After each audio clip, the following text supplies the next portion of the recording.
ሰላም ሰላም ውድ ኢትዮጵያውያን ሰላም ብያለሁ። ውድ ቤተሰብ ሰላም እና በዚህ አጋጣሚ ያልተረዳችሁኝ በአንዳንድ ነገሮች ላይ እኛ የምንፈልገው ከኦሮሚያ ላይ ወጥተን መቅረት አይደለም እና ወንድመቶቻችን ጋር በተሳሳተ ፖለቲካ ብንለያይም መካከል ላይ ምንም በማይታወቅ ነገር የሴራ ድሪቶ ቢያጣላንም እኛ አልተጣላንም እና ችግሩ ተፈቶ አንድ ላይ መኖር እንደ በፊታችን ነው የምንፈልገው። እና ያልሆነ ግምት የምትሰጡት ሰዎች እኔ ጋር የለም፣ ይሄ የምትሉት ነገር የለም። ሁለተኛ ደግሞ ሲቪል ሰርቪሱን አላምንም እኔም አሁንም ቢሆን። ምክንያቱም ሲቪል ሰርቪሱ ጤናማ ቢሆን ይሄ ሁሉ ባልተከሰተ ነበረ እና ጤናማ ዘላቂ አሰራር ህግ መሬት ላይ ወርዶ ለውጡን ተቀብሎ ተሰርቶ ቢሆን ሁሉ አይፈጠርም። ምክንያቱም በየግሩፑ ገዳፊ እንደ ኳስ ቡድን ስለተቆራረጠ በአጋጣሚ መንግስት ጋር ድምጻችን ደርሶ ችግራችን እንዲፈታ እንጂ ፖለቲካ የመስራት ፍላጎትም የለንም። ሀሳብን ደግሞ በነጻነት የመግለጽ መብት አለን። ይሄ እንደተጠበቀ ሆኖ መብት እንዳንጠይቅ ወይም ደግሞ ታፍነን እንድንቀመጥ አንዳንድ ነገሮች ስሰማ ይሄ ነገር ሆን ብሎ አሁንም እዚህ መቀመጣችንም የሆነ የፖለቲካ ፍጆታ የሚፈልጉን ከሆነ አላውቅም እንጂ እንደሌሉ ወለጋ እንደገቡ ነው የተነገረን። እዚህ ጋር እውነተኛውን ስናወጣ እኛ ወደ ሸኔ አላክንም፣ ወደ ፋኖ የሚባልም አላክንም፣ ወደ ጁንታ የሚባልም አላክንም። ወደ መንግስት አካል ነው የላክነው፣ ወደ ሌላ ቦታ አላክንም። ወደ መንግስት አካል አቤቱታ መጮህ፣ ችግሩን መናገር ወንጀል ይሆናል ብዬ አልገምትም፣ ይሆናልም አልልም እስከማውቀው ድረስ። ወደ ጫካ፣ ወደ ሸኔ፣ ወደ አንዳንድ ተቃራኒ ቡድኖች ማለት ነው። እነሱም ወንድሞቻችን ናቸው፣ ተሸውደው ነው። ወደ እነሱ መላክ ወንጀል ነው፣ ትክክል። እነሱ ጋር ቡድን ፈጥሮ እንትን ማለት ወንጀል ነው። ምክንያቱም በሀገሪቱ ህግ ላይ ያለው በህግ አግባብ ነው የምንመራውና ቆርጦ ዋጋለሁ ህጉን ፋለማለሁ ያለ መብቱ ነው፣ እኔ አይመለከተኝም እሱ። እዛ ጋር እኔ አቅምም የለኝም ፍላጎትም የለኝም። ስለዚህ ወደ መንግስት ችግሩን መናገር፣ ሀሳብ መግለጽ ወንጀል ነው የሚል አካል በእኔ በኩል ማለት ነው ለውጡን ያልተቀበሉ የጁንታ ርዝራዥ እና የሸኔ ርዝራዥ የቡድን ደጋፊዎች ብዬ ነው የማስቀምጠው በራሴ በኩል ማለት ነው። ስለዚህ አንዳንድ ነገሮች ስሰማ ለእናንተ ግልጽ እንዲሆንላችሁ ነው የኔ ሀሳብና አቋሜ ይሄ ነው። ይሄም ወንጀል ከሆነ ማቆም እንችላለን። ምክንያቱም ፈጣሪ ያመጣብንን መቼም ይሄ ፈጣሪ ስራ እንጂ የሰው አይደለም። ሁሉም በሃይማኖቱ ጸንቶ ወደ ፈጣሪ ቢጮህ አንተና ብሎ ከመገፈታተር ነገሮችም ይነሱ ነበር፣ ፈጣሪም ያዝንልን ነበር። እኔ ምንድነው ችግር ያለብኝ ከሌ ከምንል እኔ ምን ችግር አለብኝ፣ ለሀገሬ ምን ሰራው፣ ለህዝቤ ምን ሰራው ብለን ብናስብ የተወሰነ እዝነት የሚኖር ነበረ፣ ለወገንም ማዘን ይገባ ነበረ እና መጠለያ ላይ 4 አመት በሸራ መቀመጥ፣ ባለቤት ጠያቂ የሌለው ህዝብ ሆነን መቀመጥ እኔ እንጃ። በዚህ አጋጣሚ ሰላም ወዳድ፣ ሰላም ፈላጊ፣ በተስፋ መንግስትን የምንጠብቅ ከዛሬ ነገ ይነጋልናል ብለን ይሄንን በተስፋ የምንጠብቅ ሰዎች ነን። ማንንም መደገፍ አንፈልግም። ብንደግፍ እዛው ቡድኑ ላይ ወደ አንዱ ቡድን ሆነን እኛም የበኩላችንን መቼም ያቅማችንን እንደነሱ እውቀትም ባይኖረን ባጀትም ባይኖረን ያቅማችንን በዱላዋም በአካፋዋም እንጋፋ ነበረ። ግን ከዛሬ ይነጋል ብለን ልጆቻችንን ይዘን የወጣ ነው ኦሮሞ ጥራታችን ነው ብለን አይደለም። የተሸወደ በኦሮሞ ስም የሚነግድ ቋንቋ በኦሮምኛ ቋንቋ ተናጋሪ የራሱን ፍጆታ የሚያስሄድ እንጂ እኔ ብዬ የማስቀምጠው ኦሮሞ ይሄን አደረገኝ አይደለም። በጉትን ዙሪያ ያለውንም ስናገር በአንዳንድ ቦታ ያለውንም ስናገር ከመከላከያችን ጎን በመሆን ነው። አንድ ቀንም አቋሜ ሳይለወጥ ከመከላከያችን ጋር በክተት ዘመቻው መንግስት ሁሉም ባለ አቅምህ አሻራህን አስቀምጥ ለህዝብህና ለሀገርህ በሚለው አዋጅ ተሰይሜ እስካሁን ቃሌ ያልተለወጠ ነው። አቋሜ ያልተቀየረ አቋሜም እዛው ላይ የቆየ ሆነኝ። አሁንም ያው ነኝ፣ ወደፊትም ያው ነኝ። ምክንያቱም እኔ ሃይማኖት የሚከለክለኛል። ለምን የጣፈጠም መረረም ቢሰድበኝም ቢገርፈኝም ቢቆጣኝም ያለውን መንግስት ታዘዝ ነው የሚለው የኔ ሃይማኖቴ። እናትና አባትህን ታዘዝ ነው የሚለኝ እና እናትና አባቱን የማይታዘዝ ያለውን ደግሞ ትመራኛለህ ብሎ ያስቀመጠውን የማይታዘዝ ትውልድ የፈጠረብን እንግዲህ 27 አመት ማን እንደሆነ ራሳችሁ ታውቁታላችሁ። ስማርም አስተማሪ ቆንጥጦ ነው ያስተማረኝ።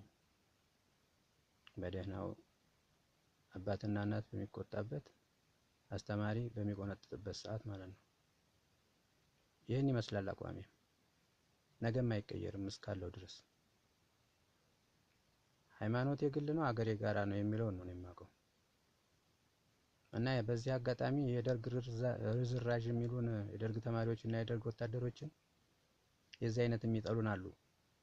እነዛ ቡድኖች ደግሞ ያው ሀገር ከመቆራረጥና በዘርና በሃይማኖት ከመከፋፈል ስለሚዋጓቸው ነው የጠሏቸው እንጂ ሌላ አይደለም።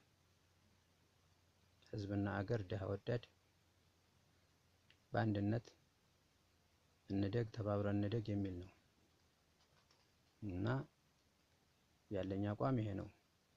ማወቅ ከፈለጋችሁ ፖለቲካ መስራትም ፍላጎት የለኝም፣ እውቅናውንም አልፈልግም። እስካሁን የለፋንበት እኔ አሁን የምናገረው በካምብ ዙሪያና በወለጋ ዙሪያ በማቀው ነው እንጂ በሌላው ዙሪያ ማቀው ነገር የለም። ሌላ ክልልም አውራ ብትለኝ አላወራም፣ አላቅማ። የህግ ባለሙያም ይሁን የሃይማኖት አባትም ይሁን ጸጥታ ዘርፍም ይሁን ብትጠይቀኝ በቂ ማስረጃና መመለስ የምችለውን በተናገርኩበት ተጠያቂ ልሆን ወስኜ የምናገረው። በዚህ ዙሪያ አሁን እናገራለሁ። ምክንያቱም ዝምታ ለማንም አልበጀም። ባለፈው እንዴ ወደ ወለጋ ገብቶ የለ እንዴ ነው እኮ ያሉኝ ከኛ ጋር የለውጥ አራማጅ ጓዶቻችን። ወደ ወለጋ ገብቷል አልተባለም ወይ? እና ቪዲዮም እንዳይነሳ ፎቶም እንዳይነሳ ወደ ሚዲያም እንዳይወጣ የሚከለከልበት አግባብም አጋጥሞኛል። ምክንያቱም እኔም ላይ ደርሶብኛል። እኔ እኮ ማንነቴን ደብቄ ፊቴን ደብቄ ስሜን ደብቄ አይደለም የወጣሁት። ምክንያቱም ተንኮል አይደለም ብዬ ስላሰብኩ ነው። አያጋጭም ብዬ ስላሰብኩ ነው። ይህም ክልክል ከሆነ ደግሞ ማቆም ይቻላል፣ ችግር የለውም።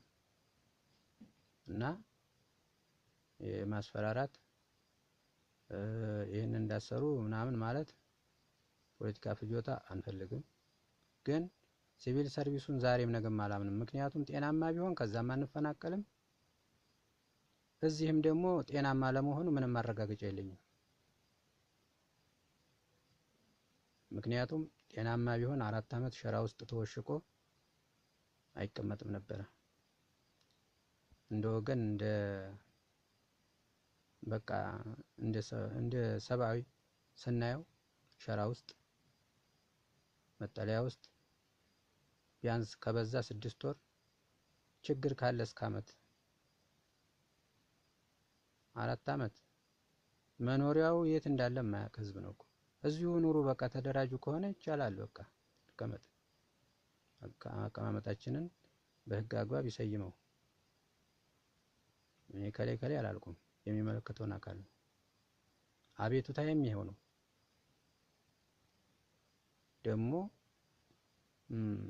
መንግስት ይሄንን ይጠላል ብዬ ስለማላምን፣ ምክንያቱም በስድብና በመናገር በኩል እንደ ጠቅላይ ሚኒስትር ዶክተር አብይ የተሰደበና ፊልም የተሰራ ቆርጦ የተቀጠለ ብዙ አይነት ኮሜዲ ስራዎች የተሰራበት የለም። ምክንያቱም ያንንም ቦታ አልሰጠውም እንኳን ይሄንን ትክክለኛ አግባብ ስራውን። በዚህ ምክንያት ማፈን የምትፈልጉ ሰዎች ለውጡን ያልተቀበላችሁ አሁንም የህዝቡ ስቃይ መነገጃ የምትፈልጉ ሰዎች ካልሆናችሁ በስተቀር በዚህ ጉዳይ በፍጹም ስርዓቱ ይሄንን የመብት መጠየቅ ያፍናል ብዬ ስለማላምን ነው። ዛሬም ነገም እናገራለሁ፣ ምክንያቱም እስከማውቀው ድረስ ማለት ነው። በወሬ በፕሮፓጋንዳ ወይም ደግሞ እንዲህ ባል ተጠልፌ በቀላል የምሄድ ሰው አይደለሁም። ምክንያቱም ያላመንኩበትን አልሰራም። ማኒፌስቶውንም አላውቀው፣ እኔን ደግፈኝ ብትለኝ አልደግፍም። ምክንያቱም ለምን እንደተነሳ ከየት እንደተነሳ አላማ ምን እንደሆነ ስለማላውቅ ማለት ነው። እና በዚህ አጋጣሚ አንዳንድ ችግሮች ይከሰታሉ። አሁንም ኦሮሚያ ሰላም አይደለም ተብሎ እንዲወራ አሁንም የበኩላቸውን እየሰሩ ያለው አንዳንድ ቦታዎች ሸኔ በጡቃ በኩል በቄሪ አካባቢ ጥቂት ሰዎች ጥቃት አድርሰዋል። አሁን ባለፈው መዳሉ አካባቢ እንደ ሙከራ አለ። ለምን ለፖለቲካ እየሰራ ፖለቲከኛ እውነቱን መናገር ፖለቲከኛ አይደለም። ምክንያቱም ለመንግስት ድምጻችን ደርሶ ፍትህና እዛ ቦታ ላይ በአግባቡ እንዲያየው ለማድረግ እንጂ ማንንም ወንጀል ውስጥ ለማስገባትና ወይም ደግሞ ያን ጉዳይ አቅጣጫ ለማስቀየር አይደለም። መሬት ላይ ብትሄድ የምታገኘውን ነገር ነው የምናገረው። እና እዛ አካባቢ ጥምር ነው ሸኔ ያው የአካባቢ ላይ ጥቃት እያደረሰ እንደሆነ መንግስትም በሽብር ፈርጆታል። የታወቀ ነው፣ እኔ አይደለሁም። ስለዚህ ሸኔን በጋራ እንዲከላከል አማራ፣ ኦሮሞ፣ ትግሬ፣ ጉራጌ ሳይል አካባቢው ላይ ከመዳሎ እስከ ወጤ እስከ 24 በዛ ዙሪያ ጥምር አለ። ጥምር ጥራትን ተከላካይ። ያንን ጥምር አይፈልገውም የቢሮው ለውጡን ያልተቀበለው የቢሮው ሸኔ ብዬ ነው የማስቀምጠው። ለውጡን አልተቀበለም። ለደሞዝ ነው እንጂ ብልጽግና አይደለም። እኔ ስለማውቀው ነው። ለምን ይሄን አልክ ብትለኝ ብትጠይቀኝ መልስ ማቀርበው ነው። ስለዚህ ይሄን አልኩ ማለት ደግሞ ያን አካባቢ ጠልቼና ከዛ ወጥቼ ልኖር አይደለም። እዛው ነው መኖር የምፈልገው። ተወልጄ ያደኩት እዛው ነው። በችግርም ነው እንጂ ወጣሁት። ከአንድ ኦሮሞ ጋር የተጣላሁት የለኝም። ከማንኛውም ብሔር ጋር የተጋጨሁት የለኝም።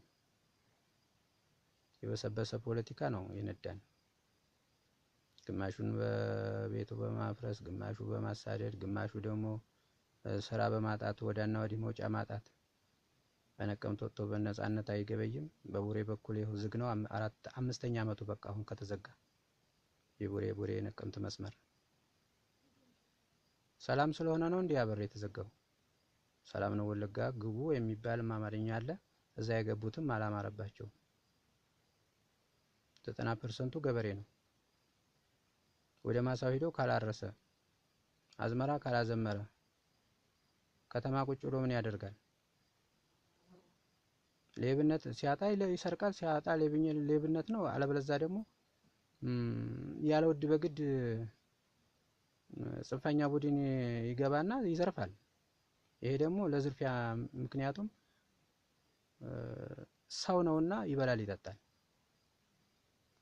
ካልነገደ ካላረሰ ቁጭ ብሎ እንዴት ብሎ ነው ሰው የሚኖረው?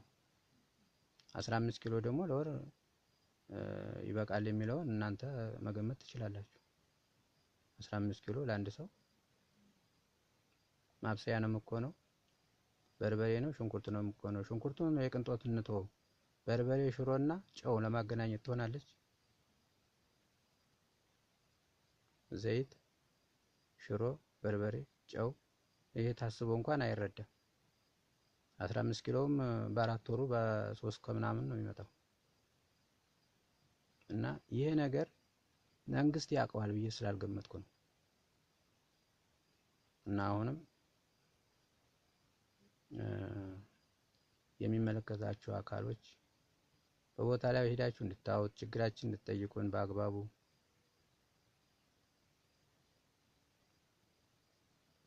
አንዳንድ ግለሰቦች አግኝታችሁ ጠይቃችሁ ብትሄዱ በአግባቡ የማይገልጽ አለ። ችግሩን ብትነግሩት ይሄ ምን እንደሚያስፈልገው ራሱ የማያውቅ አለ። ዘላቂ መፍትሄና ጊዜያዊ መፍትሄ ብሎ መለየት እንኳን የማይችሉ በቃ ምንም ችግራቸውን መናገር መግለጽ የማይችሉ ነው በአብዛኛው። ሊቀመንበሩን የማያውቅ ነው እኮ እስከዛሬ ከእርሻ በቀር። ስብሰባና ብትለው እኮ አይሄድም። ስብሰባ አይፈልግም፣ ወደ እርሻው ነው የሚሄደው። በአብዛኛው ይሄ ነው ገበሬው። ነገር መፍጠርም አያውቅም። እና ሳንወድ በግድ ነው ለመናገር የተገደድ ነው እንጂ ፈልገን ነው አይደለም። ስልጣንም አልፈልግም፣ እውቅናም አልፈልግም፣ ምንም እንድታረጉልኝም አልፈልግም። ለሀገር ሰላምና ለህዝብ ግን እቺ ድምጽ ትንሽ ዋጋ ኖሯት ብትደርስ የሚል ግምት እንጂ ሙያም አይደለም። ሸኔ በለው አልተጣላሁም። ሸኔ የሚባል ሰው የለም የበሰበሰ ፖለቲካ እንጂ። ፋኖ ብለህ ደግሞ እንዳታነውር እፈልጋለሁ። እኔ ምን ጊዜም አቋሚ ፋኖ በታሪክ የምናውቀው ፋኖ ተሰድቦ ፋኖ ተወግዞ እኔ አልፈልገውም። ምክንያቱም በፋኖ ስም የሚነግድ የአማራንና የፋኖን ስም የሚያስጠፋ የተፈጠረ አለ። ይሄ ትክክለኛ ነው። የትኛው ቡድን እንደሆነ አላውቅም። ምክንያቱም አማራን ገሎት ለአማራ ነጻነት ሰራለሁኝ ብሎ ቢለኝ አላምንም። ሸኔ ገደለው፣ በልዩ ኃይል ልብስ ተገደለ። ልዩ ኃይል ነው ብዬ ባላስቀምጥም በአንዳንድ ሴረኛ ቢሮ ተገደለ። እሺ አማራ ገሎት ማን ይቁምለት? ስታስቡት የአማራ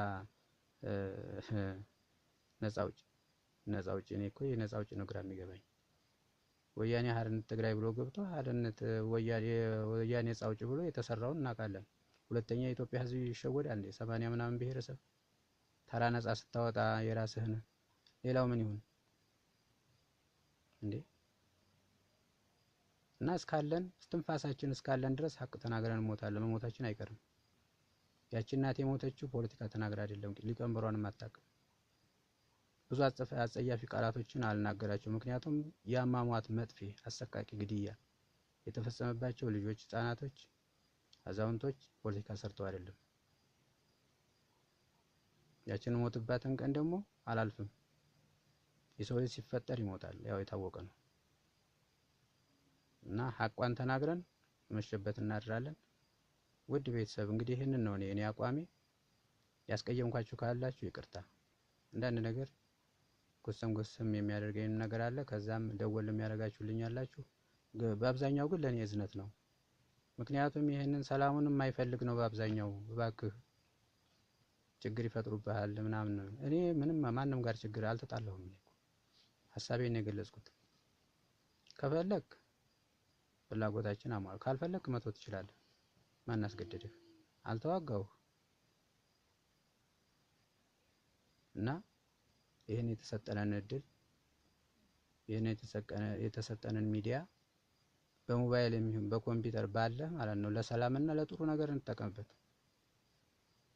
ወገን ለማጋደል፣ ለማጫረስ፣ ሀገር ለማፍረስ፣ አንዱ ለማኮሰስ እኔ ምን ያደርግልናል? ጥሩ ወርቃማ ጊዜ ተሰጥቶን ያንን ወርቃማ ጊዜ በአግባቡ ብንጠቀምበት ምን አለበት?